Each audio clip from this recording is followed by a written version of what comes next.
Alors bonsoir à tous. On se retrouve avec grand plaisir cette semaine de nouveau pour parler des thèmes de la paracha de Beau. Voilà, on va essayer de réfléchir ensemble sur les textes de la paracha et essayer de dégager des enseignements qui nous serviront, j'en suis sûr. Alors on va dédier comme d'habitude les cours pour la Refoua Shelema de tous les malades et notamment pour Sarah Bat Naomi, pour Ilan Ben Isabel, pour Léa Bat Shoshana, pour Avran Ben Emily Botboul, voilà, qui on souhaite une Refoua Shelema, Bezrat Hashem Bekarov, et que on se débarrasse très prochainement de ce virus, qu'on puisse se retrouver tous ensemble autour de la Torah. Amen, Kenny Ratson. Alors, la paracha de Bo, en fait, elle traite des trois dernières plaies de l'Égypte. Les trois derniers plaies de l'Égypte, et il s'agit effectivement de la plaie de Harbé, qui est la plaie des sauterelles. Rocher, c'est les ténèbres, et Makat Bechorot, c'est la mort des premiers-nés. Et là, au début de la paracha, c'est marqué la chose suivante: Vayomer Hachem el Moshe. Hachem dit à Moshe, Bo el Paro, viens vers Paro. Qui anir badetiet libo, parce que j'ai alourdi son cœur, vetlev avada, le cœur de ses serviteurs, à la ma'an ishiti ototai, afin que je place mes signes, et ceux-ci bekirbo parmi lui, au milieu de lui. Ou les ma'an tes saper, et afin que tu racontes, be'osde bincha ou ben bincha, aux oreilles de tes enfants, et des enfants de tes enfants, et ta chère italalti. Oui, Rachidi sichakti, je me suis joué là-bas de l'Égypte. Et donc tu vas raconter non seulement que je me suis amusé des Égyptiens, mais en plus que j'ai placé ces signes parmi eux. Et vous saurez que je suis Hachem. C'est-à-dire que vous allez raconter la sortie d'Égypte, vous allez raconter les plaies d'Égypte, vous allez vous allonger sur tous les phénomènes fantastiques qui se sont déroulés. C'est là que vous saurez que je suis Hachem. Ok. Donc c'est marqué. Donc on va essayer de réfléchir à ce qui est marqué dans la Torah. C'est marqué les Mahan. Donc c'est écrit dans la Torah. Hachem a dit donc à Moshe, va vers Pharaon parce que je lui ai endurci le cœur. Ben, c'est pas très cohérent parce que si tu vas vers Pharaon, c'est pour communiquer avec lui, c'est pour lui dire quelque chose, n'est-ce pas? Et on voit Hachem dit, vas-y car je lui ai endurci le cœur. C'est-à-dire que tu vas parler à un mur, quoi. Tu vas parler à quelqu'un qui ne t'écoutera jamais. Voilà. Et donc il dit, Hachem, il dit, vas-y, va parler à Pharaon, va parler contre un mur. Ouais, c'est souvent la blague qu'on dit à des jeunes khatanis qui vont se marier. Vous savez, on leur dit, c'est bien que le khatan Yesakala, ça serait bien que tu ailles prier au Kotel. Ouais, le Kotel Maravi, c'est le mur occidental à Jérusalem. Il dit, pourquoi tu veux que j'aille prier au Kotel sur ce mur? C'est pour que tu t'habitues à parler à un mur. C'est-à-dire, voilà, tu sais que je suis un mur, j'ai beaucoup de mal à communiquer. Alors le khatan, il va dire à sa future femme, il dit, ouais, écoute, c'est bien que tu t'habitues à parler à un mur. Et donc c'est pareil, donc Hachem il dit à Moshe Rabbeinu, tu vas parler à un mur. Ouais, quelqu'un à qui j'ai endurci le cœur, donc forcément il va jamais t'entendre. Mais pourquoi c'était nécessaire que tu parles à un mur? Afin que moi, je sais qu'il va refuser, donc je sais qu'il va s'entêter, je sais qu'il va absolument vous retenir, mais je vais en profiter, dit Akadosh Baruch Hu, pour placer mes signes parmi lui. Et donc comme vous verrez encore et encore des signes que j'existe, alors vous en parlerez à vos enfants, aux oreilles de vos enfants et aux enfants de vos enfants, afin que vous leur expliquiez deux choses. Un, que je me suis amusé, et deux, vous saurez que je suis Hachem. Ok. Maintenant, c'est intéressant parce que, quelque part, il y a une mitzvah de raconter la sortie d'Égypte à nos enfants. D'accord? C'est-à-dire que la seule et unique manière qu'Hachem il a trouvée pour pouvoir communiquer, parce qu'il y a plusieurs manières de communiquer. Il y a soit, comme c'est marqué dans la Torah, de la bouche à l'oreille, ça veut dire que je vais dire, et les enfants vont entendre, mes enfants vont entendre, ou les personnes quelconques vont entendre. Après la Gemara dans Psachim, le récit de la sortie d'Égypte ne s'adresse pas simplement aux enfants, mais si on n'a pas d'enfant, on va demander à sa femme, et si on n'a pas de femme, on va demander entre deux personnes érudies dans la Torah, ils vont réfléchir, se poser la question de savoir quelle est la différence entre cette nuit et les autres nuits de l'année, et donc ils vont s'interroger sur la sortie d'Égypte. Donc même si on n'a pas d'enfant, de toute façon il faut raconter la sortie d'Égypte et se souvenir de ce qu'Hachem a fait pour nous, parce qu'on passe de l'état d'esclave à l'état d'homme libre. Et ça c'est très important qu'on en discute, on en parle, parce que c'est un phénomène extraordinaire qui s'est déroulé dans l'histoire et qui a libéré des gens qui étaient assujettis à d'autres hommes. Et on a trouvé cette liberté importante à signaler. C'est pour ça qu'on en parle à Pessah. La liberté physique de pouvoir se déplacer et la liberté mentale de pouvoir rester libre de penser. D'accord? Et donc, qu'est-ce qui se passe dans la paracha? On nous dit que Hachem nous dit, bah, tu raconteras ça à tes enfants et aux oreilles de tes enfants et de tes petits-enfants. Le moyen de communication, c'est la parole. On nous a dit, tu vas dire de la bouche à l'oreille. D'accord? Il y a une autre façon de communiquer, c'est de parler autrement, non pas de parler, mais de montrer. Oui? C'est-à-dire que on lit dans le schéma Israël, c'est un passage qu'on lit tous les matins et tous les soirs. C'est marqué l'otatouru. Vous ne vous détournerez pas achare levavchem, après vos cœurs, ve'achare enechem. Et après votre cœur et après vos yeux, Asher atem zonim achariem, que avec lesquels vous arrivez à vous corrompre, ouais, à nourrir de façon négative ce regard. Voilà. Donc ça veut dire on a dit non pas de se tourner après son cœur et après ses yeux. Après son cœur et après ses yeux, prenant cet ordre-là. Pourquoi on n'a pas dit n'essayez pas de voir et de ressentir ce que vous allez voir. Parce qu'en fait, les Chachamim d'expliquer, les sages de la Torah d'expliquer, en fait, ça se passe d'abord dans le cœur et après ça se passe dans les yeux. À l'inverse de ce qu'on croit. Parce que quand on désire, ouais, on va rechercher à voir ce qu'on désire. En fait, le problème, il n'est pas à l'extérieur de soi, il est à l'intérieur de soi. Que quand on désire quelque chose, c'est ce qu'on va essayer de chercher à voir. Et donc la Torah nous dit, ne vous détournez pas après votre cœur et après vos yeux. Ça veut dire qu'il y a un sentiment émotionnel qui va être attaché à une vision. D'accord? Je vais voir quelque chose et je vais ressentir quelque chose. Il y a cette manière de communiquer qui est de voir et de ressentir.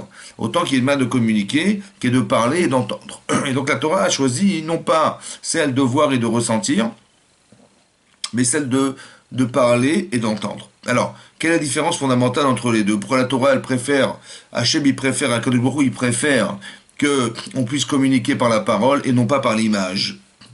D'accord? Vous allez voir des choses. Oui. Il y a un avantage et un inconvénient. L'avantage dans l'image, c'est que vous allez voir des choses extraordinaires. Vous allez voir et vous allez ressentir, vous allez avoir des frissons. Et ça, on sait que dans la mémoire, quand on regarde quelque chose et on incruste ça dans son cœur, ça va rester en mémoire beaucoup plus longtemps que simplement une information. Ouais, que vous allez entendre. Vous allez entendre quelque chose. Alors vous allez entendre, c'est long pour ressentir et se souvenir de ce qu'on apprend. Par contre, c'est facile de se souvenir de ce qu'on a ressenti. Quand vous allez partir en vacances, de quoi vous allez vous souvenir? Des bons moments, des moments passés, agréables. Ouais, notre enfance, c'est pareil, on se rappelle de choses agréables. Donc, ce qui nous a fait émotionnellement bousculer, c'est ça qu'on va se souvenir. On va se souvenir de ces moments bien, ces bons moments passés. Et donc, qu'est-ce qui se passe? Oui, en fait, l'idée, c'est d'expliquer que la Torah a préféré le langage. Pourquoi le langage? Alors, d'abord, on peut expliquer le langage parce que dans le langage, il y a une forme d'objectivité dans le langage qu'il n'y a pas dans l'image. Pourquoi il y a une forme d'objectivité? Parce qu'il n'y a rien à voir. Vous avez compris, quand vous parlez, il y a des ondes, mais on ne les voit pas les ondes. Donc ça veut dire que vous allez parler à vos enfants, vous allez communiquer avec des personnes, et ce que les autres vont voir, ça n'est que rien. Donc, en fait, on va entendre. Mais quand on écoute, en fait, donc, la première chose à comprendre, c'est que il faut être capable d'entendre, c'est-à-dire quand on raconte aux oreilles de nos enfants, il faut s'assurer d'abord qu'ils ont bien entendu, d'accord? C'est-à-dire que de bien entendre, parce que tu ne peux pas réfléchir si tu n'as pas bien entendu. C'est comme à l'école, vous vous rappelez quand on nous proposait de faire un problème à l'école ou de faire une dissertation. On disait, faites attention, relisez 2-3 fois l'énoncé. Ou bien le titre, regardez de quoi il s'agit. D'accord? Pourquoi 2-3 fois? Parce qu'on risquait de faire un hors-sujet. Maintenant, pourquoi on risquait de faire un hors-sujet? Parce que finalement, on n'a pas lu, on n'a pas entendu, on a réfléchi. Et donc, on te demande de ne pas réfléchir. Ne réfléchis pas en lisant. Ça va? Tu vas lire le texte, ouais, et ne réfléchis pas. Essaie de lire et d'entendre ce que tu vas dire.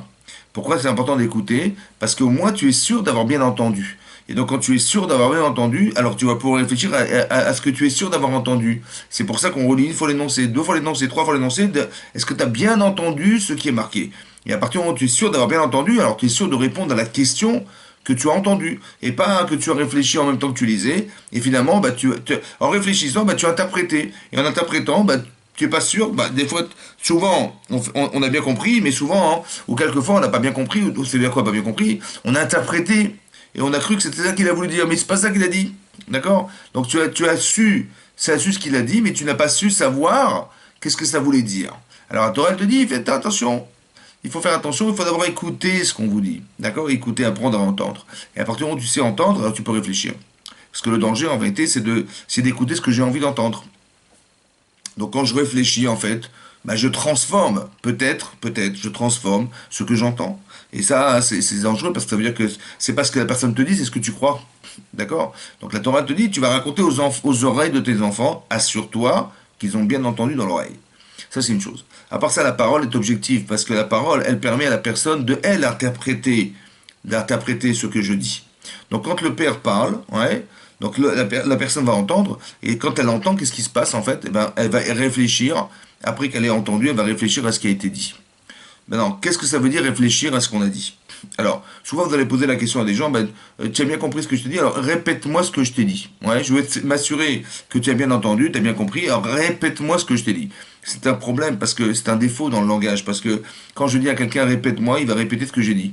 En fait, c'est pas ça que je voulais dire, et c'est pas ça qu'il faut dire. C'est pas répète-moi ce que je t'ai dit, c'est répète-moi, selon toi, ce que tu as compris de ce que je t'ai dit. D'accord? Donc je ne te demande pas de répéter ce que je t'ai dit en termes de mots, mais de comprendre en contenu ce que je t'ai dit. J'aurais aimé que tu comprennes ce que je t'ai dit. Pour comprendre, il faut voir. Oui? Par exemple, quand on vous pose un problème théorique, oui, ou en mathématiques, ou des choses qui sont des axiomes philosophiques, qui sont profonds en fait, ah ben on dit, bah, écoutez, je ne comprends pas.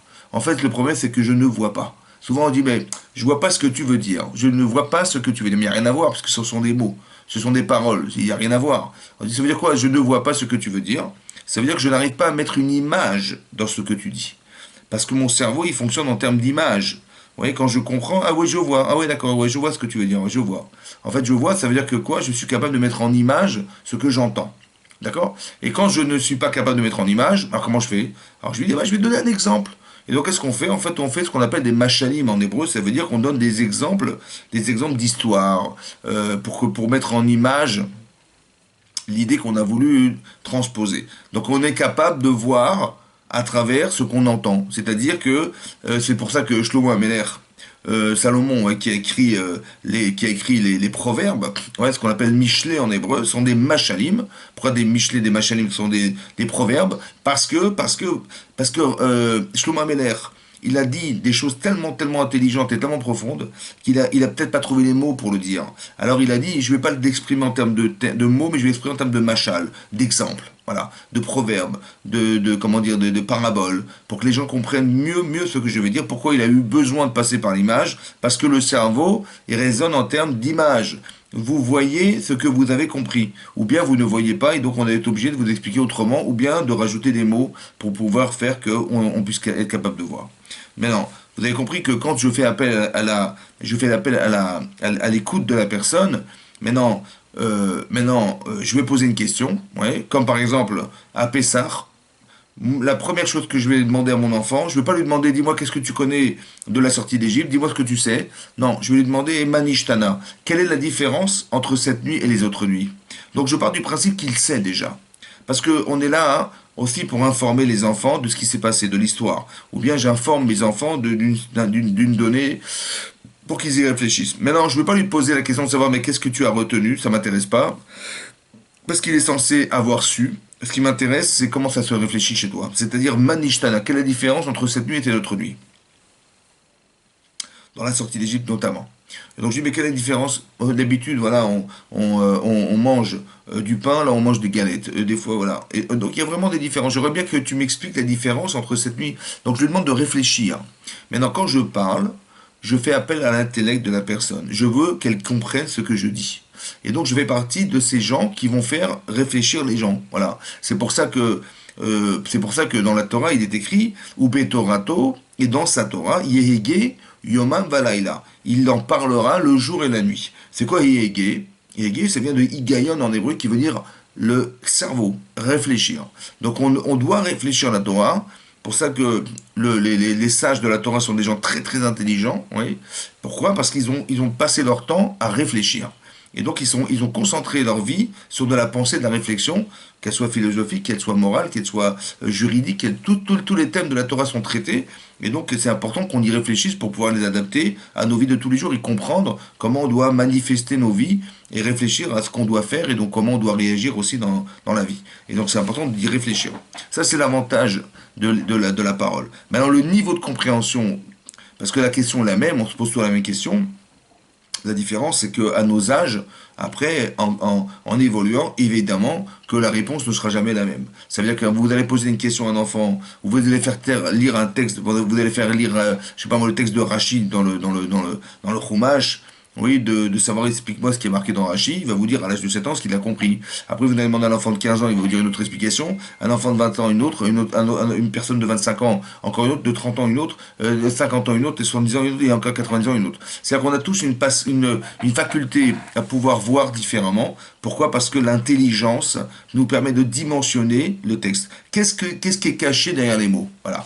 En vérité, quand vous lisez un texte, il faut de comprendre, fondamentalement de comprendre, c'est de comprendre à quoi ça vient répondre. Voilà. Vous allez lire, par exemple, vous allez Rachid dans le Chumash, mais Rachid c'est un génie, un génie. C'est-à-dire qu'il connaît toute la Torah. Il connaît non seulement le Chumash par cœur, mais il connaît la Gemara par cœur, il connaît les Midrashim par cœur, il connaît tout par cœur. Mais non, il s'est posé des questions, Rachid, d'accord? Donc il y a eu des contradictions à droite à gauche, il a eu le problème de compréhension dans tout le texte de la Torah, et toutes les choses, et tous les textes de la Torah, mais c'est plus de 2700 pages dans le Chasse, d'ailleurs dans le Talmud. Alors vous imaginez combien de contradictions il peut y avoir, et combien de choses à résoudre et à comprendre dans tout ça. Maintenant, quand Rachid nous parle, qu'est-ce qu'il fait? Avec tout le contenu de la connaissance qu'il a, et toutes les explications qu'il a pu se poser, les questionnements qu'il a pu avoir, en fait, il a répondu. Donc ce que dit Rachid, quand vous lisez un texte, en fait, ça vient répondre à tout ça. Rachid n'est pas. T'as compris ce qu'a dit Rachid? Oui, j'ai compris ce qu'il a dit. J'ai compris, j'ai très bien compris. T'as compris ce qu'il a dit. Mais est-ce que t'as compris à quoi ça vient répondre? Et donc c'est ça penser, c'est ça réfléchir, c'est ça réfléchir. Quand tu vas étudier le Rambam, c'est pareil. Quand tu vas étudier d'autres commentaires, c'est pareil. À quoi ça vient répondre? Des fois, Rachid nous pose la question. Il dit, bah voilà, il dit, ah bah tiens, c'est difficile à comprendre. Il pose une question, il répond. Ou Tosfot, il pose une question, il répond. Mais souvent, c'est une explication. On n'a pas la question. Vous avez compris? Donc, ce qui est important, c'est comprendre quelle était la question. Vous allez écouter quelqu'un, mais qu'est-ce qu'il nous dit là? Ben, je dis, ben oui, il a dit ça. Mais à quoi ça vient de répondre? À quoi ça vient répondre? Et donc, c'est important qu'avant de commencer à réfléchir, avant de commencer à écouter, il faut savoir aussi à quoi ça va répondre. Ce que la personne nous a dit, il faut comprendre. Ce qu'elle veut dire comprendre, c'est mettre en image ce qu'il a voulu dire. Maintenant, il n'y a rien objectivement qui va obstruer votre pensée parce qu'il n'y a pas d'image, il n'y a rien. Il n'y a pas d'interprétation autre que celle que vous allez donner. Voilà. À la différence de l'image, voilà, l'image, c'est que vous allez voir. Vous allez voir les 10 commandements, le film des 10 commandements de Hollywood. Voilà. Et donc vous allez voir un film extraordinaire avec les Égyptiens, les pyramides, comment dire, comment on a accablé les Hébreux à l'époque. Vous allez voir des images extraordinaires. Vous allez voir, après la sortie d'Égypte, vous allez voir la mer Rouge qui va s'ouvrir, mais c'est extraordinairement bien fait. D'accord? Maintenant, quel est l'avantage et quel est le défaut? Quel est le danger de ça? Le danger de l'image. Ben, le danger de l'image, on va vous dire, bah oui, parce que la personne, quand elle voit, elle réfléchit pas. Mais pourquoi? Pourquoi c'est comme ça? Parce que selon ce qu'on vient d'expliquer, quand vous réfléchissez, en fait, vous voyez.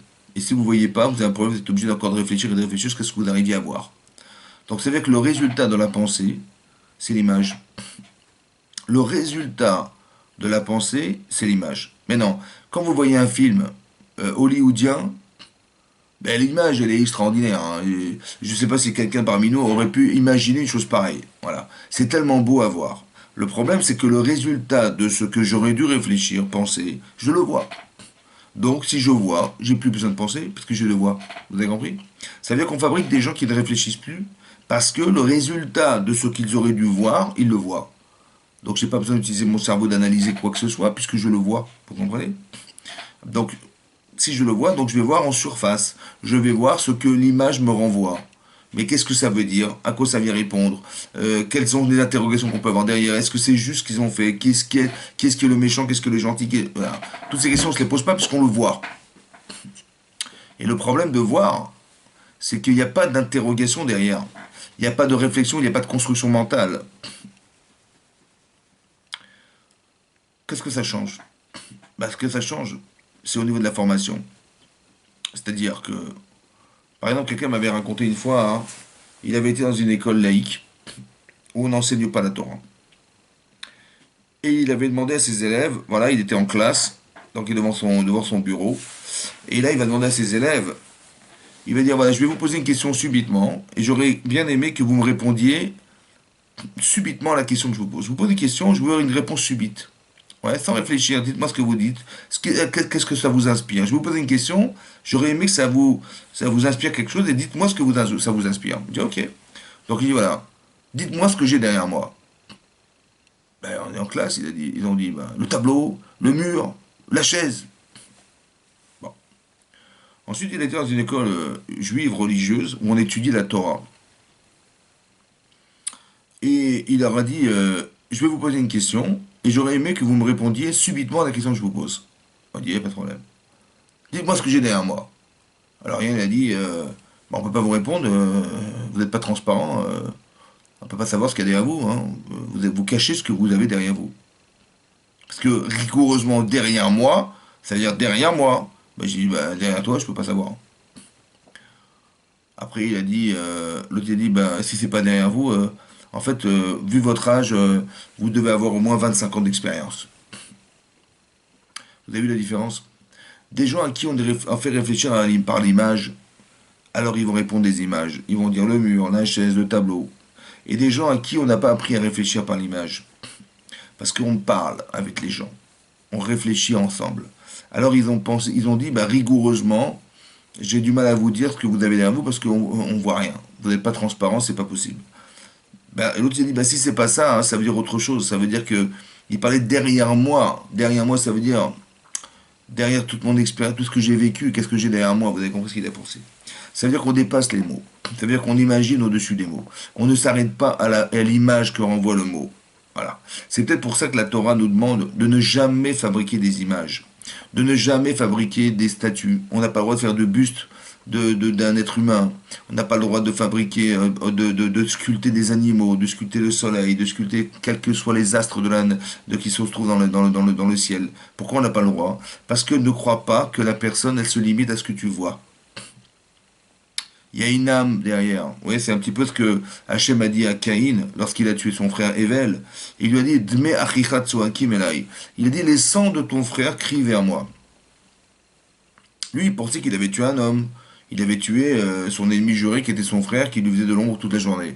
Alors il dit, non, t'as pas tué un homme, hein. T'as fait un génocide, t'as tué carrément des milliers de personnes, des millions de personnes, parce que de Evel devait descendre beaucoup d'enfants, et malheureusement, ces enfants ne pourront jamais naître parce que tu as tué l'origine de ce qu'ils vont être. Donc c'est ce qu'il leur a dit. Il a répondu à Hachem, il a dit, si tu avais su simplement dimensionner ton frère, non pas à l'image que tu lui donnes, mais à ce qu'il représente, mais il y a des millions de personnes qui vont naître de lui. Et donc il y a tellement d'innocents qui auraient voulu vivre et tu les as empêchés de vivre parce que tu as tué la source, le père de ses enfants. Voilà. Et donc c'est ce que dit Hachem. Il le dit à Hachem comment dire, à Caïn. Il dit simplement si tu étais capable de deux dimensionner ça. Oui. Comment je vois que c'est ça, hein? Oui, parce que d'abord c'est marqué dans la Mishnah, dans Sanhedrin, mais à part ça, hein, quelqu'un qui vous répond quand vous lui posez la question, mais il est où ton frère? Et il vous répond, ben j'en sais rien, je suis quand même pas le gardien de mon frère. Bon, comme c'est qu'Hachem lui avait dit, mais je sais pas où il est, dis-moi où il est. Bon, il avait cru que, il a entendu la phrase, il a dit Hachem lui a dit, mais il est où ton frère Evel? Et lui il a cru, il a dit, mais où il se trouve? En fait, vous pensez sincèrement qu'Akadosh Baruch Hu, il a besoin de savoir où il est, mais il sait où il est. Donc il n'a pas été réfléchir à ce qu'il a dit, mais il a cru qu'il lui avait dit, il est où ton frère?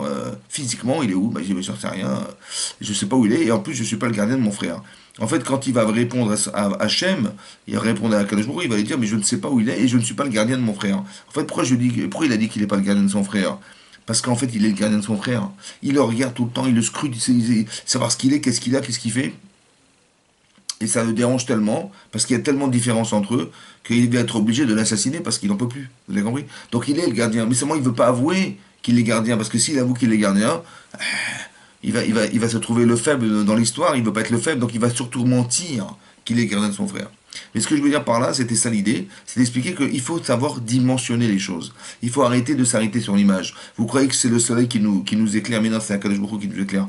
Et non, il utilise le soleil en apparence pour nous faire croire que c'est de là que vient la lumière. Mais en vérité, c'est Akadosh Baruch Hu qui nous nourrit. Et c'est lui qui nous éclaire. C'est pareil, tu crois que c'est ton œil qui voit? Tu crois que c'est son cerveau qui pense? Tu crois que... Mais non, ton cerveau c'est un outil, mais en vérité, mais qu'est-ce qui anime ton cerveau? Qu'est-ce qui fait que tu es capable de voir? Vous avez vu quelqu'un qui décède, bah il peut plus rien voir. Quelqu'un qui décède, il peut plus parler. Quelqu'un qui décède, il peut plus entendre. Quelqu'un qui décède, il peut plus se mouvoir. Il peut plus bouger, il peut plus rien faire. Vous le prenez son bras, il tombe. Mais comment ça se fait? Qu'est-ce qui s'est passé avant et après? Bah avant et après, bah, il y a quelque chose qui est de l'énergie, ouais. Mais c'est quoi cette énergie qui lui permet de voir? Qu'est-ce qui lui permet de parler? Qu'est-ce qui lui permet d'entendre? Qu'est-ce qui lui permet de se mouvoir? De comprendre? Qui c'est? Bah c'est son âme. En fait, c'est l'âme qui voit.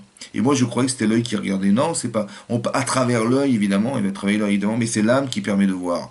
C'est l'âme qui permet de voir. Donc il faut arrêter de croire ce qu'on voit. C'est ça que je vous explique, c'est qu'au-delà de ce que tu vois, il y a autre chose. Et comment tu exerces cette faculté à voir autrement? Parce qu'on t'a éduqué. C'est pour ça que je vous dis toujours, en fait, ce qui compte, c'est pas l'information. On n'est pas là pour vous informer, mais on est là pour vous former. Et donc, quand la Torah nous dit il faut parler à nos enfants, on n'est pas dans l'information, mais dans la formation de l'autre.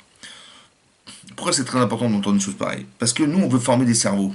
On veut former des esprits, on veut former des gens qui réfléchissent, on veut former des gens qui seront capables de se débrouiller, on veut former des gens qui soient capables de pouvoir être indépendants, de ne pas se faire avoir. Oui, on est rigoureux parce qu'on ne veut pas se faire avoir. On est capable de pouvoir réfléchir et de dépasser le sens littéral des choses. Voilà. Et donc c'est très important parce que sinon on tombe dans la bêtise, on tombe dans la nullité. Et c'est ça qu'Hachem il voulait. Il veut des spécialistes, il veut des gens qui soient formés. C'est marqué dans le texte de la Torah. Donc tu vas raconter aux oreilles de tes enfants et de tes petits-enfants, et ta chère Alalti ben Misraïm, ouais, ce que j'ai fait là-bas en Égypte. Il est marqué tu raconteras, et vous saurez que je suis Hachem. Alors, je me suis étonné parce que si toi tu racontes, bah, c'est que tu sais. Si tu racontes, c'est que tu sais. Or, il aurait mieux valu écrire, si toi déjà tu sais, donc tu vas raconter, et tes enfants sauront que je suis Hachem. Puisque toi tu sais déjà, tu as vécu la sortie d'Égypte, ou bien du moins on te l'a raconté déjà. Donc tu es au courant de ce qui se passe. Donc le texte aurait dû être, tu raconteras à tes enfants, et ils sauront que je suis Hachem. Pourquoi c'est marqué, et vous saurez que je suis Hachem? Comme si que celui qui raconte ne sait pas. C'est bizarre. C'est quoi la connaissance? De quelle connaissance il s'agit? Vous savez que dans la Torah, hein, il y a ce qu'on appelle la chokhma. Chacham, c'est quelqu'un de sage, quelqu'un de savant. Mais la chokhma, c'est la connaissance. La chokhma, hein, c'est la connaissance. La bina, c'est toute la nuance.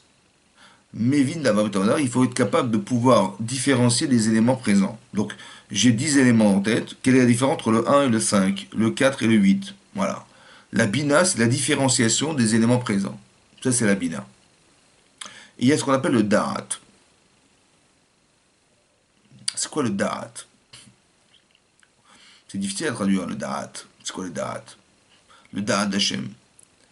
Veyadarta, qui Hachem et Oulakim. Et tu sauras qu'Hachem, c'est lui Hachem, c'est lui Dieu. Ve'hashevota levavecha. Mais c'est marqué que cette information, Hashevota levavecha, tu vas être capable, normalement, de pouvoir la ramener à ton cœur. Les hashiv et la lèvre, en français, ça veut dire ramener l'information à son cœur. Donc c'est marqué clairement dans la Torah, c'est marqué également très clairement que il faut être capable de ramener les éléments que tu sais, non pas que tu les conserves dans ton cerveau et que ça reste en mémoire, mais que tu sois capable de le mettre dans ton cœur. Ça veut dire, autrement dit, ça veut dire que on doit ruminer la connaissance jusqu'à ce qu'elle rentre dans mon cœur. Tu vas répéter les choses, tu vas agir pour que tu sois capable de le mettre dans ton cœur. Pourquoi c'est important que ce soit dans le cœur? Ça veut dire que le lien qui existe entre ma tête, ce que je sais, et mon cœur, font de moi un être entier. C'est-à-dire que si tu sais, tu vas te rendre compte que de savoir, c'est nécessaire, mais c'est pas suffisant. Tu vas étudier, tu vas savoir, mais c'est pas suffisant. Pourquoi c'est pas suffisant? Parce que tu vas te rendre compte que dans ton cœur, il n'y a pas que ton bon penchant, il y a aussi ton mauvais penchant. Et dans ton cœur, il y a quelqu'un en toi qui est capable de te manipuler et qui est capable de te donner envie et qui est capable d'être plus fort que toi, c'est-à-dire plus fort que soi, bah c'est simple, ça veut dire que quand tu es un homme passionné, la passion est plus forte que la raison. Quelqu'un qui a très très envie, c'est très difficile de lui dire non, non, tu t'es trompé de chemin, non, non, tu as fait un faux choix, non, non, tu as fait un mauvais choix. C'est très difficile parce qu'il a très envie. Et il vous écoute pas. Donc non seulement on dit, c'est connu l'amour aveugle. Ouais, l'amour aveugle. Pourquoi c'est aveugle? Bah aveugle parce qu'il n'arrive plus à voir autre chose. Je lui dis mais cette fille elle est pas pour toi, qu'est-ce que tu as été choisir une fille pareille? Il dit mais non mais t'as pas compris, on va l'arranger, elle va s'arranger. Ou le garçon, tu dis mais ce garçon là il est pas pour toi, ça n'a rien avec toi. Je dis mais non mais il est super, il est machin, bibi. Et puis les défauts qu'il a, bah, avec le temps ça s'arrangera. Mais pourquoi tu essaies d'arranger? Parce que c'est aveuglant. Pourquoi c'est aveuglant? Il y a quelqu'un en toi qui est plus fort que toi. Qui est plus fort que quoi en fait? Qui est plus fort que la connaissance que tu as. Celui qui est à l'extérieur de toi, il voit ce que toi tu n'arrives pas à voir. Ça veut dire que tu n'arrives pas à accepter de voir. C'est ça le problème. Parce que la passion, elle est plus forte que la raison. Plus forte que soi. Plus forte que ce que tu savais. Quelqu'un qui va vous dire, j'ai pas pu résister. C'était plus fort que moi. Ça veut dire que plus fort que qui? C'est qui moi? C'est qui l'autre? Bah, plus fort que moi, ça veut dire plus fort que ce que je savais. Je n'ai pas été assez fort psychologiquement pour contrebalancer ce désir. Et avec le recul, je me rends compte que j'ai fait une bêtise. Un peu comme Pharaon, qui ne peut pas accepter l'idée qu'il a eu tort de rendre esclaves pendant toutes ces centaines d'années les Hébreux en Égypte. C'est pas possible. C'est comme des grands dictateurs. Ils vont être obligés d'assassiner les gens qui s'opposent au pouvoir parce qu'ils n'ont rien compris. Vous comprenez? C'est moi le dirigeant, c'est moi qui dominerai ce pays, c'est moi qui vais organiser ce pays. Qui sait qui a les compétences comme moi de le faire? Alors il est tellement aveuglé par le pouvoir qu'il est prêt à tuer des centaines de milliers de personnes pour conserver son pouvoir. Il est aveugle. Ouais. C'est comme Hitler, au final, il a tué 60 millions de personnes. Voilà, juste parce qu'il voulait conquérir l'Europe. Il disait, voilà, je vais conquérir l'Europe. Soit il avait des bonnes raisons de le faire, soit il avait des mauvaises raisons de le faire, mais en tout cas, il était passionné par ce qu'il a fait. Et la passion est plus forte que la raison. Il était complètement aveugle et incapable de se rendre compte qu'il a tué tellement, tellement, tellement de personnes pour arriver à ses fins. Ce qui est incompréhensible. Parce que même tuer une personne pour arriver à ça, ça ne se fait pas. Alors tuer des millions de personnes pour y arriver, wow. Il a tué 20 millions d'Allemands quand même. Hein. C'est-à-dire que les soldats allemands qu'il a envoyés à la guerre, ils sont morts par millions. Il a tué 6 millions de juifs, il a tué 6 millions de Russes, 20 millions de Russes. C'est énorme ce qu'il a fait comme grave. Combien d'Américains, combien de gens étrangers qu'il a dû tuer pour arriver à ses fins. Mais comment c'est possible de voir une chose pareille? Aveugle. Parce que la passion, elle est plus forte que la raison. Il n'arrive pas à voir. Il n'arrive pas à voir que c'est grave. Il n'arrive pas à se justifier la gravité de ce qu'il est en train de faire. Donc ça veut dire que quoi? Ça veut dire que il faut être capable de voir. Et comment je vais faire alors? Puisque je peux être prisonnier de ce que je vais voir. Je suis prisonnier de moi-même. Comment je vais faire? Alors la Torah te dit c'est simple. En fait, il faut que ta connaissance, elle soit pas seulement rationnelle, mais émotionnelle. Par exemple, je vous avais souvent rapporté la Gemara dans Brachot. Il y a une Gemara dans Brachot, dans le traité de Brachot, d'Afkafret, qui dit comme ça. Il y avait un rave, il s'appelait Rabbi Yochanan ben Zakkai. Rabbi Yochanan ben Zakkai, un jour il a dit à ses élèves, avant de mourir, il était très fatigué, très mourant. Il était mourant, très proche de la mort. Et il a dit, vous savez, je vais vous faire une bénédiction. Il leur a dit, Yeharatson, que soit la volonté d'Hachem, Sheilachem, Mora Shamaim, que vous ayez la crainte d'Hachem, la crainte de Dieu. Kemora Basar Vadam, comme on peut avoir la crainte des hommes. Il dit, qu'est-ce que tu nous as dit là? Tu nous as dit qu'on devrait un jour craindre Hachem, craindre Dieu, avoir conscience qu'il existe, comme j'ai conscience des hommes. Quoi, de rabaisser Hachem à l'échelle humaine. Je n'ai pas compris. Alors il dit, non, non, je vais vous expliquer. Quand quelqu'un il est en faute, quelqu'un qui est en train de trafiquer des comptes sur le dos des autres, bon, qu'est-ce qu'il dit? Il dit, ben, j'espère que personne ne me surprendra. Voilà. Ben, j'espère qu'il n'y a personne qui me regarde. Et je vais pouvoir faire mon coup. Je lui dis, mais tu crois en Dieu? Oui, oui, oui, mais bon. Mais je sais pas, j'ai pas compris. Mais tu dis, mais si on te surprend, tout à coup, t'as plus d'Etsara, tu changes de site, tu t'arrêtes de faire. T'as plus d'Etsara, t'as plus envie. Voilà. Parce qu'on t'a surpris en flagrant délit. Je lui dis, mais tu savais qu'Hachem il te regardait quand même. Tu savais que tu étais vu par Hachem, puisque tu crois en Dieu. Donc tu sais que tu es vu. Il dit, oui, oui, mais Dieu, je le vois pas. L'autre, je le vois, il est là, mais l'autre, je le vois pas, Hachem. Je dis, t'as raison, t'as raison. Tu le vois pas, mais tu le sais ou pas? Je dis, oui, je le sais, mais je le vois pas. Non, mais tu le sais. Et dans ton cerveau, si tu devais réfléchir et te dire, mais t'as une balance devant toi, tu mets Hachem, Dieu qui a créé le monde, qui a créé l'univers. Et encore, l'univers, c'est rien par rapport à ce qu'il est lui-même, parce que c'est qu'une création, l'univers. Tu mets Hachem sur la balance, bon, tu vois le poids qui pèse, ouais, ouais, il est très très lourd. Et en face, tu mets un homme qui va te surprendre. Et bizarrement, tu as plus peur d'être surpris par un homme que surpris par Hachem. Comment c'est possible? Pourtant, tu sais qu'il existe. Tu sais que tu es vu. Tu le sais. Mais ce que tu sais n'a aucune incidence. C'est dingue, hein? Ça veut dire que ce que tu sais, c'est sûrement plus fort que ce que tu vas voir. Mais pourquoi tu ne vas pas réagir à ce que tu sais? Mais tu vas réagir à ce que tu vas voir. Mais ce que tu vas voir, c'est beaucoup plus faible que ce que tu sais. Comment ça se fait que tu réagis pas à ce que tu sais alors que c'est plus fort que ce que tu vas voir? C'est ça qu'il leur a dit. Il a dit, bah, j'espère que je ne serai pas vu par quelqu'un. Il leur a dit, Rabbi Yochanan ben Zakkai, en vérité c'est vrai. C'est vrai. C'est paradoxal, mais c'est vrai. Qu'en fait on craint plus ce qu'on va voir, alors que, paradoxalement, c'est plus faible que ce qu'on sait.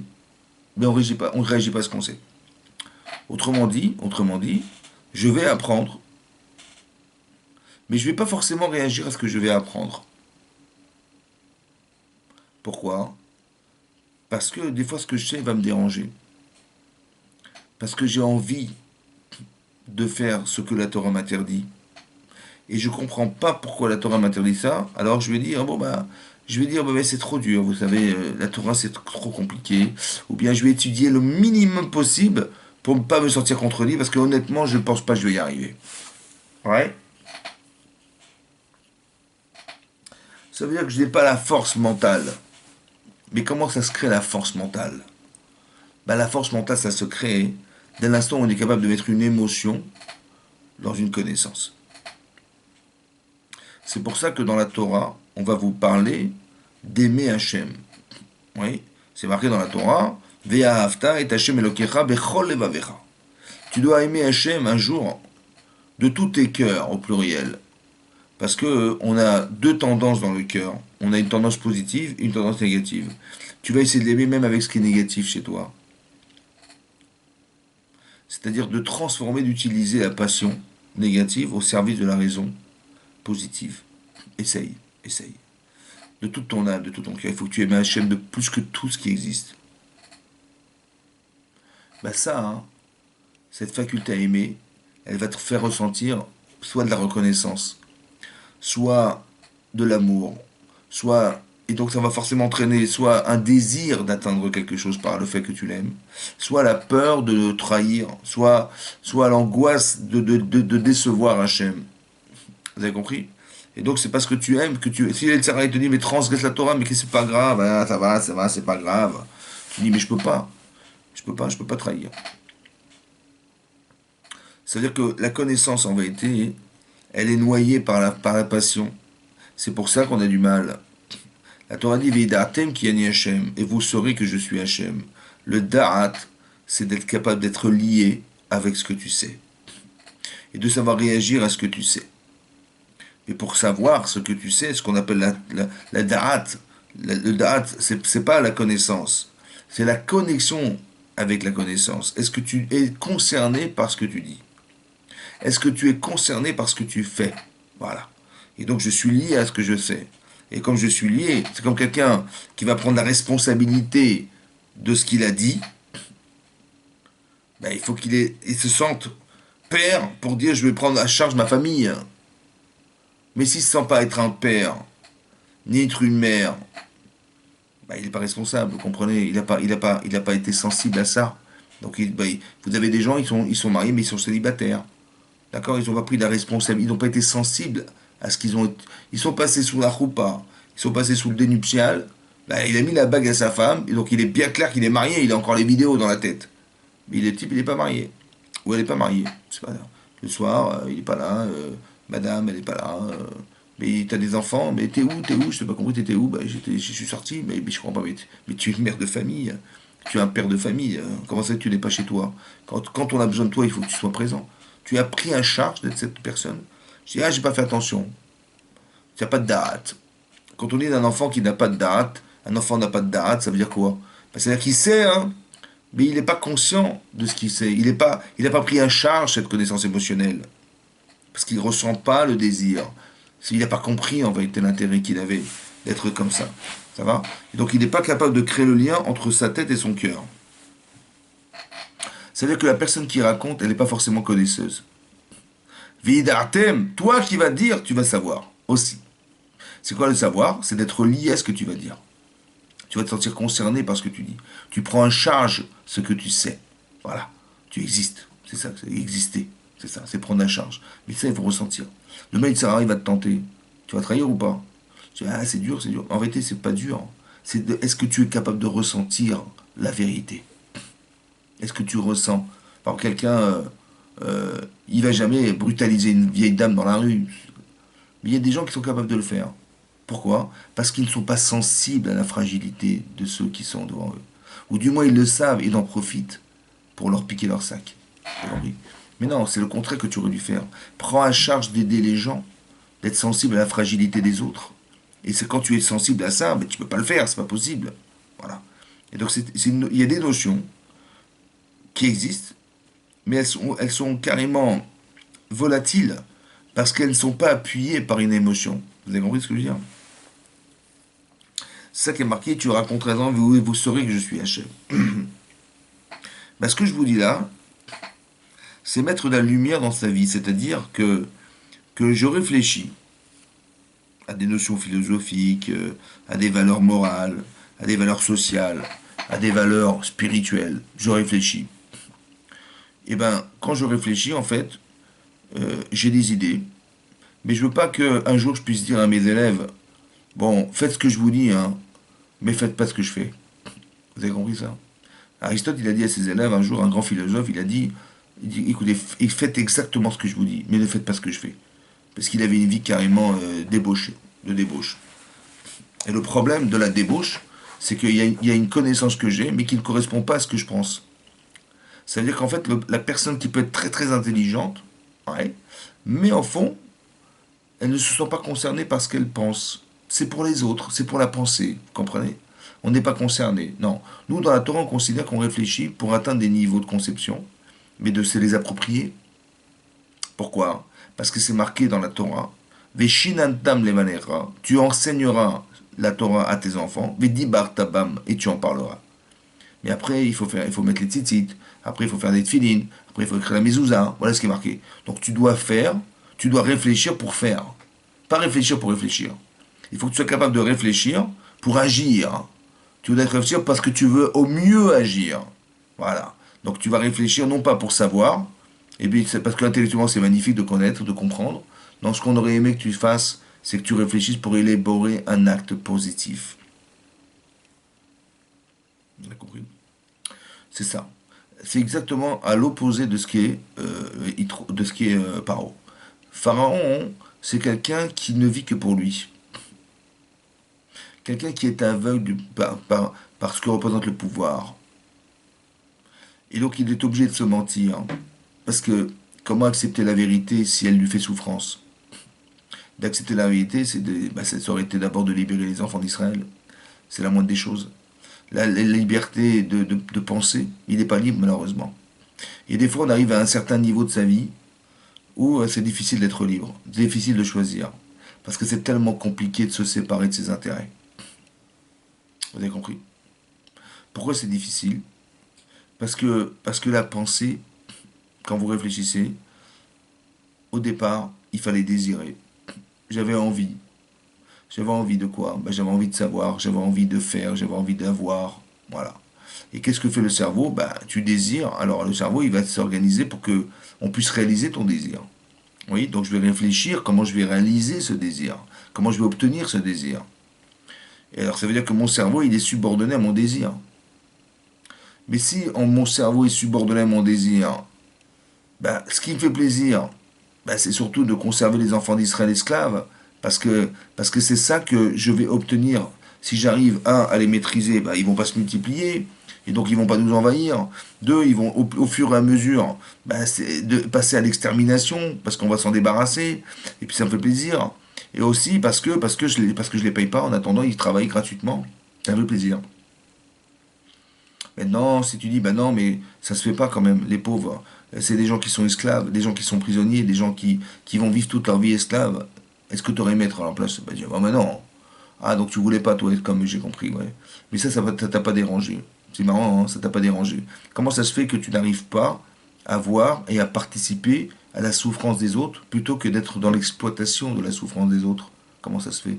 Comment ça se fait? Ce qui t'intéresse, c'est la faiblesse des autres et pas d'aider à ce que les gens qui sont faibles, ils puissent grandir, ils puissent être forts un jour. C'est marrant, hein. Tu utilises ton intelligence au service de toi et pas au service des autres. C'est dommage. Donc tu vas réfléchir. Qu'est-ce qui est le mieux à faire? Est-ce que c'est pas parce que tu as envie que tu es obligé de faire ce que tu as envie?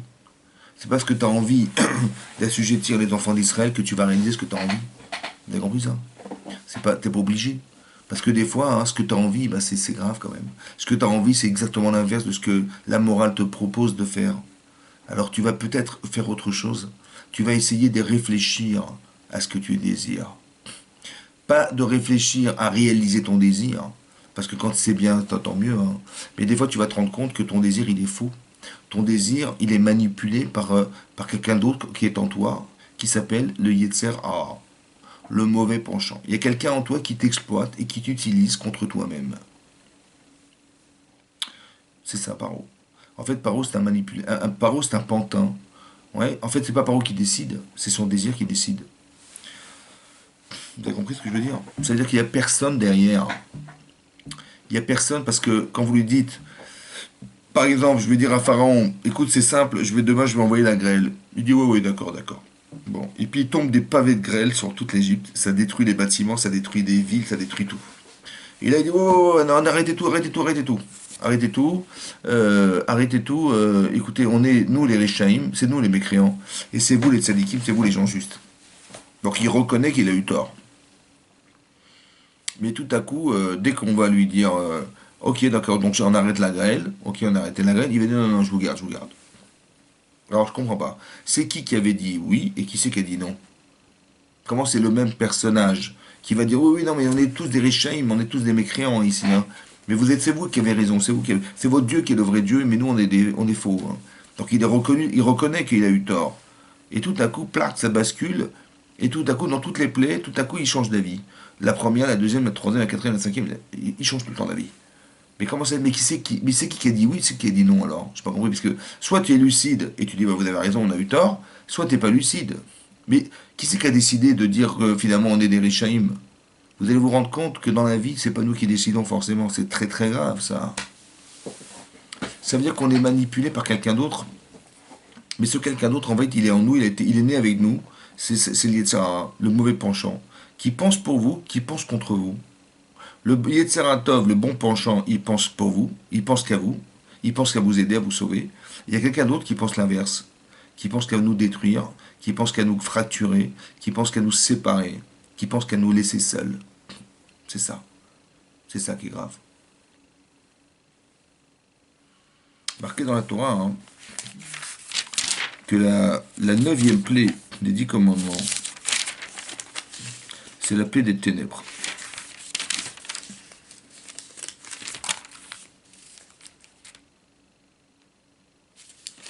Et là-bas, c'est marqué comme ça.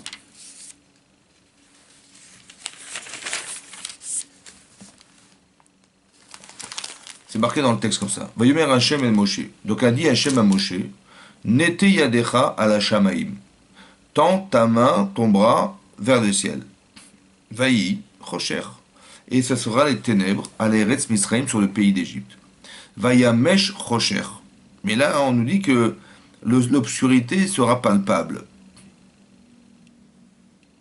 Parce que nous, l'obscurité, pour nous, ben, c'est un manque de lumière. Oui. Et ben là, non. On voit que c'était palpable.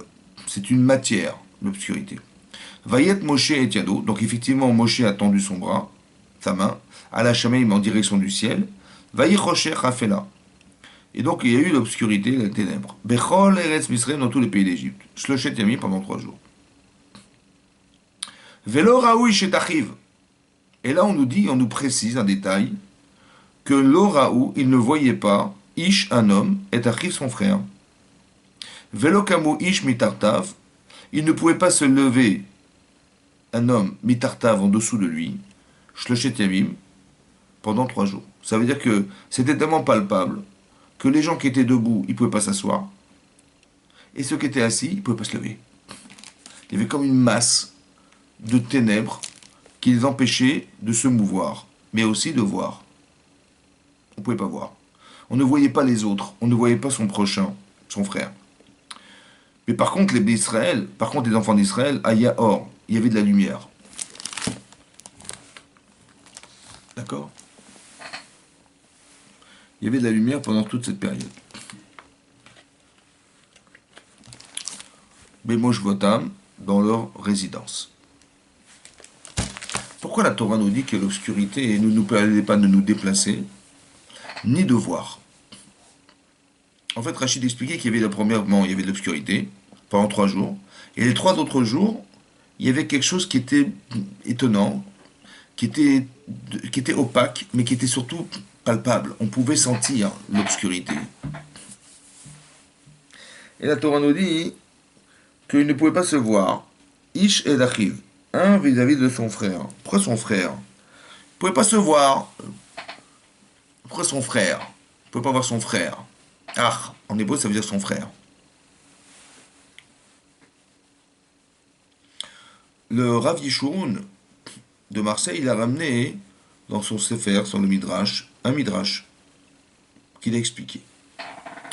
Et là-bas, il a dit qu'il y avait une discussion entre Rabbi Yoshua et Rabbi Nechemia de savoir de quelle nature était l'obscurité et d'où provenait l'obscurité. Alors, il a dit que l'obscurité venait de l'enfer, du Gehinam, de l'enfer, venait d'en bas. Et l'autre disait que l'obscurité, elle venait du ciel. Et chacun il amène un verset pour expliquer qu'elle venait soit de la terre, soit qu'elle provenait du ciel. Et le Rav va essayer d'expliquer qu'est-ce que c'est que l'obscurité. L'obscurantisme. Venant du Gehinam, ça veut dire quoi? Dans l'exemple que je vous donne, qui est celui de Pharaon, alors c'est vrai que Pharaon et les serviteurs, bah, ils sont aveugles. Parce que quand on leur dit, mais je comprends pas, mais vous voyez pas que vous créez de la souffrance. Ils disent, ben non. En fait, non, parce que on est dans l'exploitation des hommes et on n'est pas capable de voir que ça fait souffrir. Et au contraire, plus ça fait souffrir, plus on est maître et plus on est content. En fait, on ne voit pas, en fait.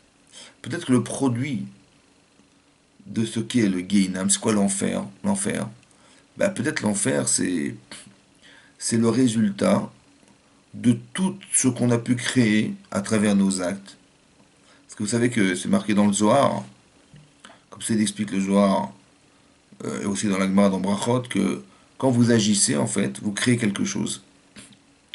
Mais dans les opportunités qui se présentent à nous, ce sont des mitzvot, des actions positives. Donc quand je vois ce que je vais faire et que j'agis, en fait, alors ce qui se dégage de ce que je fais, c'est un ange. Un ange positif. Et l'inverse, j'ai exploité la situation et j'ai fait l'inverse, j'ai fait une faute, j'ai créé un ange négatif. En fait, ce que je rejoins dans ma vie après 120 ans, c'est ce que j'ai créé autour de moi. Le monde que j'ai créé autour de mes actes, de mes pensées, de mes agissements. Mais j'ai créé quelque chose et je vais rejoindre en fait ce que j'ai créé. Donc si j'ai fait des mitzvot, ben, je vais rejoindre ce qu'on appelle le Gan Eden. le paradis. Et si j'ai fait l'inverse, je vais rejoindre l'enfer. Ce qui en vérité était obscur dans ma vie. Parce que quand je faute, je savais, mais j'ai fauté. Ça veut dire que j'ai pas pu voir, on parle de quelqu'un qui va volontairement va transgresser la Torah, ou bien par inadvertance va transgresser la Torah. Donc il n'était pas conscient, donc il ne voyait pas qu'il fallait pas faire ça. Ou bien il savait, hein, mais il a fait exprès. Vous avez compris? Il a fait exprès de ne pas voir. Et ne pas voir, c'est ça l'obscurité, c'est ça les ténèbres. Ça veut dire que ça veut dire qu'on a une capacité d'éclairage. La Torah est appelée la lumière. Kiner mitzvah ve Torah or. La Torah s'appelle lumière. Pourquoi elle s'appelle lumière? Parce qu'à la lumière de ce que je sais, à la lumière de ce que je vois, alors je vais agir. Mais à la lumière de la Torah qui est émette, la Torah qui est vraie. Et c'est cette Torah-là qui m'inspire, c'est cette Torah-là que je vois, c'est ça qui me permet de voir. Et le contraire, ce qui obstrue ma vision, bah, c'est la faute. Parce que j'ai désiré une fois, j'ai désiré deux fois, j'ai désiré trois fois, quatre fois, cinq fois, 10 fois. J'ai peut-être même une addiction à ce que j'ai envie. Et cette addiction-là, elle m'empêche de voir la vérité. Je ne peux pas accepter que j'ai tort. Parce que je vais souffrir de me priver de ce que j'aime. Et c'est ça le problème. On devient obscur. Et la Torah nous dit que si il n'était pas capable de voir un et son prochain, un et son ami et son frère, ça veut dire qu'il devait être frère. Il y avait des millions de personnes qui étaient présentes en Égypte. Mais en fait, ils ne se voyaient pas. Parce que chacun vivait sa vie. Chacun vivait pour soi. Et donc on ne communiquait pas entre nous. Et c'est ça qui fait que on n'arrivait pas à se voir. En vérité, le fait de ne pas se voir, la punition de ne pas se voir, c'est la punition qu'on a créée soi-même parce qu'on ne voulait pas se voir. Donc Hachem, qu'est-ce qu'il a fait? Il a reproduit dans la réalité l'opacité de se mouvoir qui permet plus de se déplacer parce qu'on n'a pas voulu se déplacer pour les autres. Alors on ne pouvait pas se voir non plus. Et c'est ça que la Torah nous dit ici, que ça venait de l'enfer, ça venait d'en bas. Ou bien l'obscurité, ça vient d'en haut. Venir d'en haut, ça vient d'Akadosh Baruch Hu. Ça vient d'Hachem. En fait, quand on est dans une partie obscure de sa vie, en fait, quelque part, peut-être qu'on se retrouve seul, face à soi-même, face à ses difficultés. Un peu comme Yaakov, Avinu, la Torah nous dit que lorsque Yaakov il a su que son frère Esav arrivait avec 400 hommes, il a très bien compris ce qui se passait. Il a très bien compris qu'on en voulait à sa vie. Et donc, qu'est-ce qu'il a fait? Bah, il s'est sauvé avec ses femmes et ses enfants. Mais un jour, en traversant le fleuve du Yabok, la Torah nous dit qu'il s'est retrouvé seul. Et dans la vie, des fois, on se retrouve seul. C'est-à-dire que on ne comprend pas ce qui nous arrive. On ne comprend pas qu'est-ce qu'on est devenu, qu'est-ce qui fait qu'on est là. On est seul, en fait. Un petit peu comme quelqu'un qui est malade.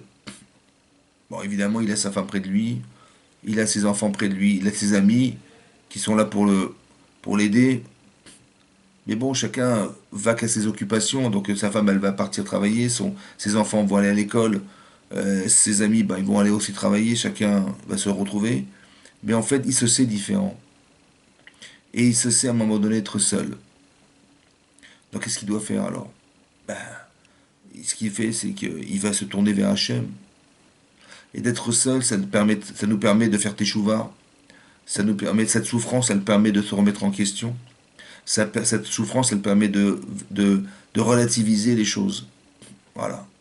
Et donc, qu'est-ce qui se passe en fait? On se retrouve seul.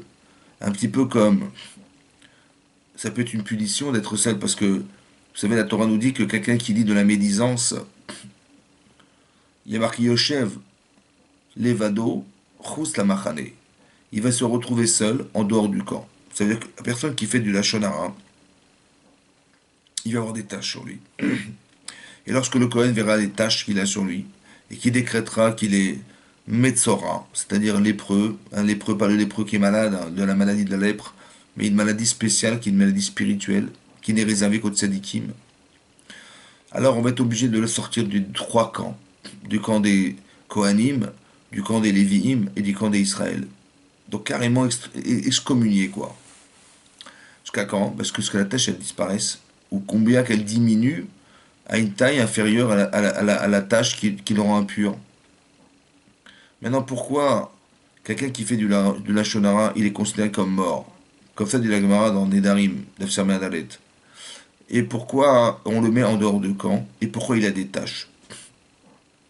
En vérité, quand on dit du Lachonara, quand on dit du mal des gens, eh ben vous allez vous rendre compte qu'on les regarde dorénavant avec ce qu'on a mis sur eux comme tâche. J'ai dit de lui, tiens, il était comme ça m'a pas plu, j'ai dénigré la personne. Donc quand j'en parle aux autres, Chas Shalom, hein, bah, les gens ils vont le voir selon ce que j'ai mis sur lui, les tâches que j'ai mis. Donc malheureusement, bah, on le verra avec les tâches qu'on a mis sur lui et donc on va l'éviter. Ce sont des gens qu'on évite. Mais qu'est-ce qui se passe en fait? C'est qu'on isole les autres. Quand on dit du mal de quelqu'un, on l'isole. Mais comment j'ai osé dire du mal? Pourquoi j'ai critiqué et je me suis moqué d'eux? Pourquoi on se moque des gens? Bah, parce qu'on néglige les personnes, parce que ça nous valorise de dire du mal. Mais en vérité, d'un côté c'est vrai. C'est peut-être vrai, hein, c'est vrai, c'est vrai. Il est comme ça, c'est vrai. Mais, mais quelque part maintenant, la personne de qui tu parles, elle se retrouvera seule. Pourquoi tu l'as isolée? Pourquoi tu l'as rendue solitaire? Peut-être parce que tu ne souffres pas d'être seul. Alors tu te permets de rendre les gens seuls. La Torah nous dit, tu sais quoi? Tu vas être gêné d'avoir des tâches sur toi. Parce que tu aurais dû être gêné de mettre des tâches sur les autres. Tu aurais dû être embêté d'isoler les autres. Et c'est pour ça que comme tu l'as pas ressenti, tu étais aveugle. Tu étais mort en fait. Tu n'y réagissais pas. Il y a quelqu'un en toi qui ne réagit pas. Celui qui ne réagit pas, il y a forcément quelqu'un qui a dit réagi, puisque tu as parlé, je suis pas sourd, j'ai bien entendu. Mais c'est qui parle alors? Ben, c'est l'autre. Celui qui t'a utilisé. Mais celui qui est le vrai, en fait, la vraie personne, ben, celle-là, la Torah considère qu'il est mort. Mort, c'est pas dire qu'il est mort, il est en pleine forme, hein, il respire bien, vous inquiétez pas pour lui. Hein. Mais ça veut dire qu'il n'est pas vivant. Il n'est pas vivant. Du moins suffisamment vivant pour réagir. Pas suffisamment vivant pour réagir. Un peu comme un mort que vous pincez, et il bouge pas. Et vous lui parlez, il n'entend pas. Et vous lui demandez de voir, il vous voit pas. Je dis, mais tu vois pas que c'est grave ce que tu fais? Est-ce que la personne n'est pas dans l'obscurantisme profond qui l'empêche de se rendre compte, d'être conscient que ce qu'il fait c'est grave? Alors comment je vais faire? Alors Hachem il dit, bah, c'est simple, on va te mettre des tâches sur toi pour que tu aies honte d'en avoir mis sur les autres. Et on va te mettre en dehors du camp parce que d'être se sentir seul, ça permet de se concentrer sur soi-même. Mais ça permet surtout de souffrir de la souffrance, de souffrir de la solitude. Et cette souffrance, en fait, elle permet de considérer que les autres, dorénavant, ils souffriront pas de ce que j'ai souffert. Alors je ne vais pas faire de la shonara. Vous comprenez ce que ça veut dire? Ça veut dire que l'obscurantisme ou l'obscurité ou les ténèbres qui venaient du ciel, en fait, auraient dû faire réfléchir les Égyptiens. Mais malheureusement, ça n'a pas fonctionné. Alors Hachem se retire. Et quand il se retire, on n'est pas seulement dans les ténèbres, on est dans l'opacité du ténèbre. Ça veut dire dans quelque chose qui nous empêche de nous bouger, de nous empêche de pouvoir se déplacer, donc carrément qui nous empêche de voir qu'en face de soi, il y avait quelqu'un. Mais de se trouver seul, finalement, c'est quoi? Ben c'est le contraire, c'est le paradoxe de l'existence. Parce que d'exister, c'est de faire de soi quelque chose. Mais tu peux pas faire quelque chose de toi s'il n'y a personne.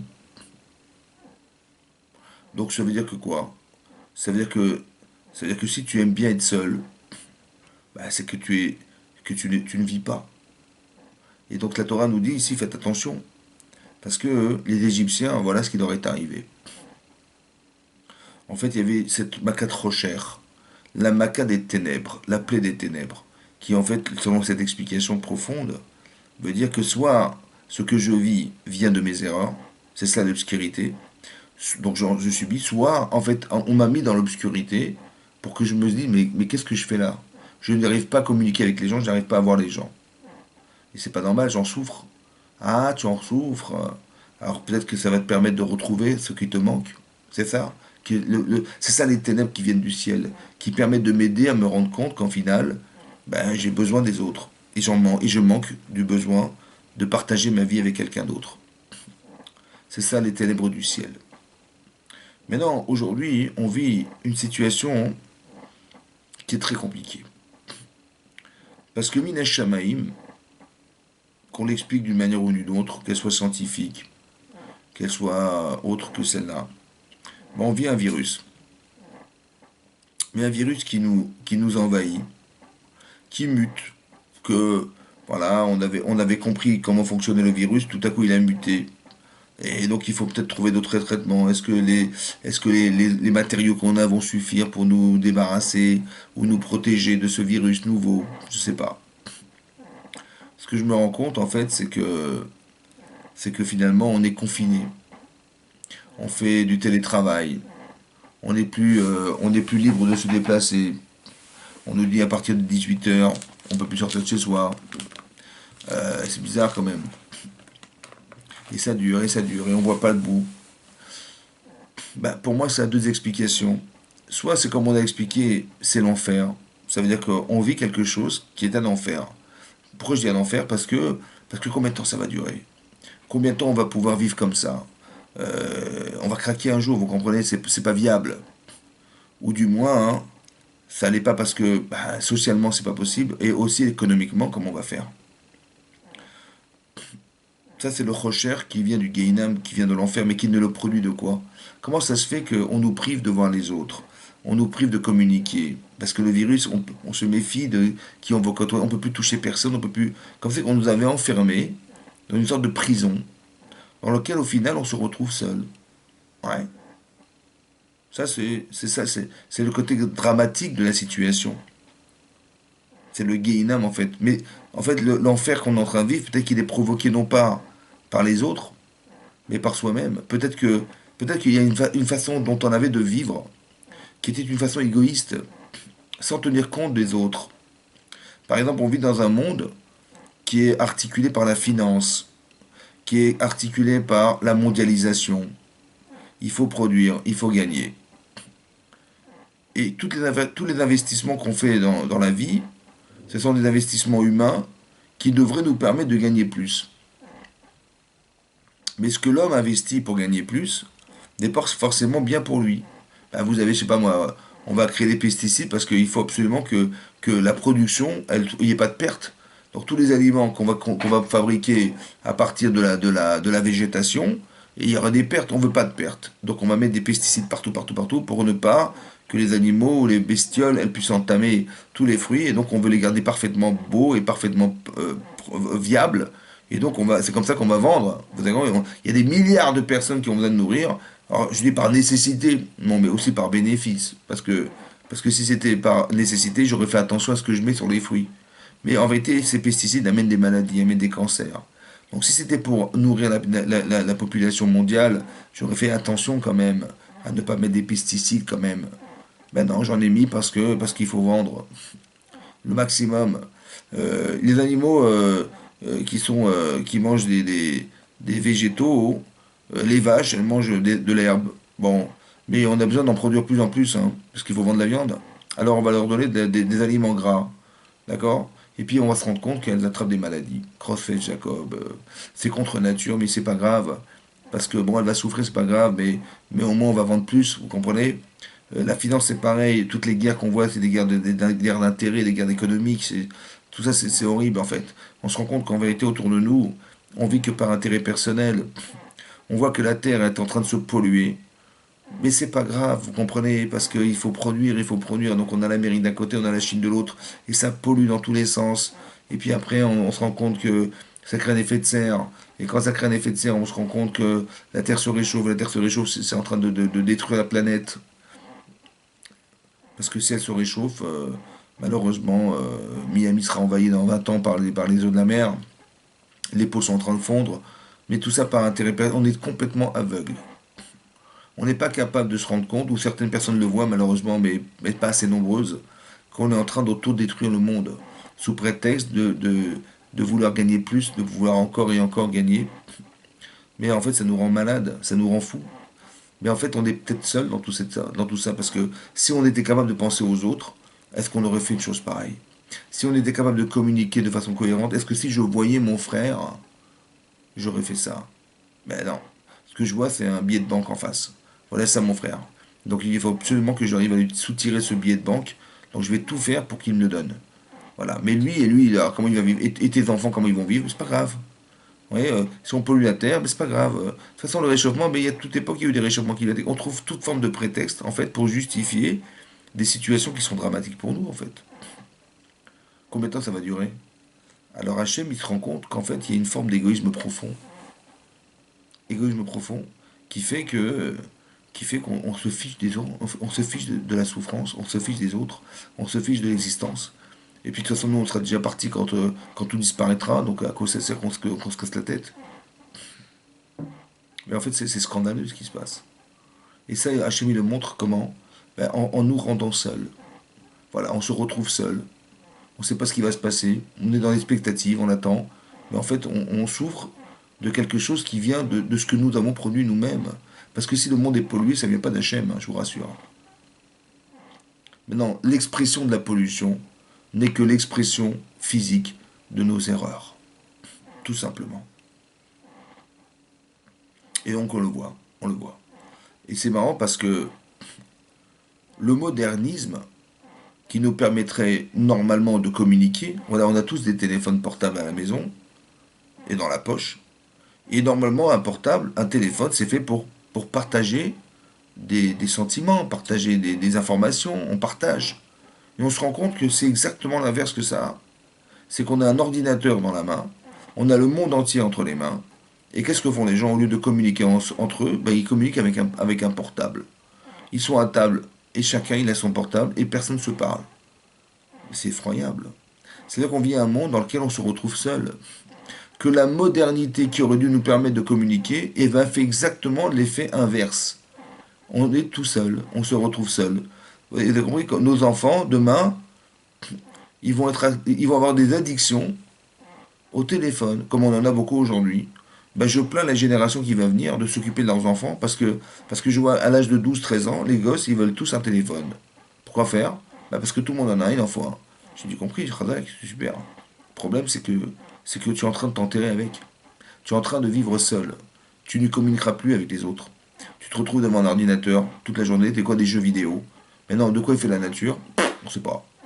C'est pas. Par contre, je sais pertinemment de quel jeu vidéo de foot qu'on va avoir. En fait, vous avez compris qu'on nous enferme. On veut nous cloîtrer. On veut nous empêcher de réfléchir.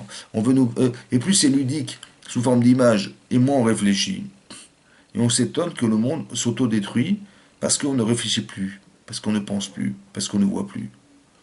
C'est ça le recherche. Peut-être c'est ça l'obscurité. On est en train de vivre un moment obscur. Alors ça peut venir du ciel aussi. Ça veut dire qu'Hachem il veut nous dire, écoutez, il faut que ça s'arrête un jour. Il faudrait bien qu'un jour on retrouve les valeurs. Ben, bizarrement, on est cloîtré chez soi. Bizarrement, on fait du télétravail. On n'était pas habitué à rester chez soi, hein. Ben non, le matin on sort, on va faire la tefila, on va faire la prière, et après on part au travail et on revient le soir. Et on retrouve sa famille. Mais bon, quelques heures par jour, la famille. On retrouve sa femme, quelques heures par jour. On retrouve ses enfants, quelques heures par jour. On retrouve son mari. Mais là, on ne retrouve pas son mari quelques heures, on est avec eux toute la journée. Et donc c'est important de quoi? Il y a des gens qui vont s'agacer de la vie qu'ils mènent, parce qu'encore une fois, on vit une vie d'égoïste. Parce que ça nous énerve de parler avec nos femmes, ça nous énerve de parler avec notre mari, ça nous énerve d'avoir les enfants sur le dos toute la journée. Ça nous énerve. Ou ça nous agace. Mais en vérité, c'est les moments les plus heureux. Les moments les plus heureux de sa vie, c'est le partage qu'on a avec sa femme et ses enfants et son mari. Alors peut-être qu'on devrait relativiser ça et se dire que Mina Shamaim, Hachem, il a fait exprès de faire ça. Parce que les vraies valeurs, elles se retrouvent entre les quatre murs de votre maison. Ces vraies valeurs, ce sont des valeurs familiales, des valeurs parentales, des valeurs, des valeurs maritales. Voilà, avec ma femme, ça doit se passer bien parce que je l'aime, parce que j'aime mon mari. C'est les moments les plus chers et les plus heureux qu'on a dans nos vies, c'est cela. Avec nos enfants, c'est pareil. Et peut-être que par extrapolation, si j'aime ma femme et si j'aime mes enfants, je sais pourquoi. Si j'aime mon mari, je sais pourquoi. Parce que j'ai trouvé en lui, j'ai trouvé en elle, j'ai trouvé en eux quelque chose qui va justifier cet amour. Alors je vais peut-être être capable de partager ma vie avec les autres et de rechercher aussi chez les autres qui va justifier cette relation. C'est marqué dans le texte, l'oraou et Erchiv. Ils ne voyaient pas leurs frères. On n'a pas dit qu'ils ne voyaient pas leurs voisins, leurs frères. La fraternité. D'être frère, de retrouver, comme si que mes voisins étaient mes frères. Comme si que les gens que je côtoyais tous les jours étaient mes frères. Mais je sais pourquoi j'ai mon frère. Ce relationnel parental qui me lie à lui parce que mon frère de sang. Parce que mon frère, je l'aime pour ce qu'il représente pour moi. Alors essaie de retrouver chez les autres ce qui pourrait faire que tu vas les aimer pour ce qu'ils représentent pour toi. C'est ça qui manque. C'est ça l'obscurité. C'est ça le recherche. C'est ça le coronavirus peut-être. Qu'au final on se retrouve seul. Et ce seul-là, il est la conséquence de nos choix. Au final on se retrouve seul. Ouais. C'est peut-être ça qu'Hachem voulait dire à travers ce coronavirus. Bien sûr que c'est pas nous qui l'avons créé. Ou peut-être ça a été créé, j'en sais rien. En tout cas, il en reste que ça existe comme le recherche, l'obscurité, n'est que le produit de ce que nous avons créé. Puisqu'on ne se voit pas, puisqu'on ne veut pas se voir, puisqu'on ne veut pas se concentrer sur les autres, ben Hachem il vient qu'on ne pourra pas se voir. Mais c'est le produit de ce qu'on a créé. La pollution, c'est nous qui l'avons créé. On en souffre aujourd'hui, mais c'est nous qui l'avons créé. Mais c'est pareil. Et c'est pareil ici qu'à cause de ça, ça nous fait réfléchir. Mais en fait, on se rend compte que les conséquences de ce de ce qu'occasionne ce confinement, c'est de se retrouver devant l'essentiel de nos vies, de ce qui nous fait exister le plus. Ben, c'est nos femmes et nos enfants et nos maris. Ben, on va se concentrer là-dessus, nos parents. Voilà. On va faire attention à la santé de nos parents. Et si tu fais attention à eux, c'est que tu les aimes. J'ai peur de les contaminer. Donc je n'ai pas de contact physique, mais par contre j'ai un contact mental, moral. C'est ça que Hachem voulait peut-être dire par la makat rocher. Qu'on vit aussi cette forme d'obscurantisme et d'obscurité aujourd'hui, de ténèbres, qui devrait nous faire réfléchir et nous faire sortir de ça en espérant qu'on en tire les vraies leçons et que par ce mérite-là, Hachem il nous débarrassera de cette obscurité qui nous entoure. Chassak Baruch, merci de m'avoir suivi. Je vous remercie beaucoup.